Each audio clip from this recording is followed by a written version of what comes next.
Hi, my name's Eric, and as you can see, I'm a bee, which means I have what we bees refer to as mad skills. I got the flying, the stinging, the honey making, and even if I do say so myself, I look pretty good in stripes. This is the story of a boy called Abbas. He didn't have any skills, couldn't read, couldn't write, couldn't even fly. So, where did it all go wrong for him? After all you guys have skills, don't you? They're not as mad as my skills, but you can play football, or do ballet, or skateboard, or whatever it is you humans do. But Abbas's life wasn't much like yours. He was from a country called Sierra Leone, and the whole time he was a child, there was a civil war going on. Because neither of the armies had many soldiers, they wanted children to fight on their side. Abbas didn't want to become a soldier, so he hid. But the soldiers didn't give up that easily, so Abbas ran away to the forest. He stayed there for 8 years. Like lots of kids in Sierra Leone, he never went to school. I know that sounds pretty cool, but think about it. He never learnt to read or write, he couldn't add up a shopping bill or sign his name. Then one day, the war came to an end. Abbas could go home. He was well chuffed.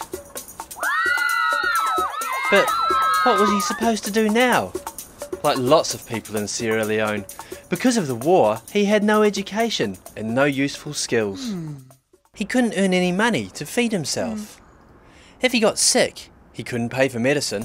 What he needed was someone to sort him out with some of the skills he'd missed out on while he was hiding. That's when he met Jane, a girl from the UK. Jane worked for VSO, a charity that sends volunteers to help people in poor countries. Jane was helping people learn to be beekeepers. Now, Abbas keeps bees for a living. He sells the honey they make, which gives him enough money to take care of himself and his family. Because Jane shared her skills with Abbas, he can make a better life for himself and help other people in his village. He can pay for the doctor. His sister can afford to go to school. He can even show other people in the village how to keep bees. So the question is, what skills do you have? Are you the Queen of Karate? Or a star of the stage?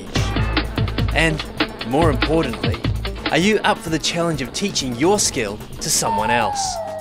Now's your chance to find out. Ladies and gentlemen, boys and girls, allow me to introduce a grand new challenge. It's your chance to help people the same way VSO volunteers like Jane do, by sharing your skills. And who will you be passing on your skills to? The same people who normally teach you. That's why we're calling it Teachers Got Talent. Here's how it works. First, think of something you could teach your teacher. Then, everybody votes to decide which teacher has to learn which skill from their students. Each vote costs £1. Then comes the best bit. You get to watch your teacher perform the skill you've taught them. It'll be classic! All the money you raise will help VSO send volunteers, like Jane, to help poor people, like Abbas, learn new skills. So, get your thinking caps on. How are you gonna fight poverty?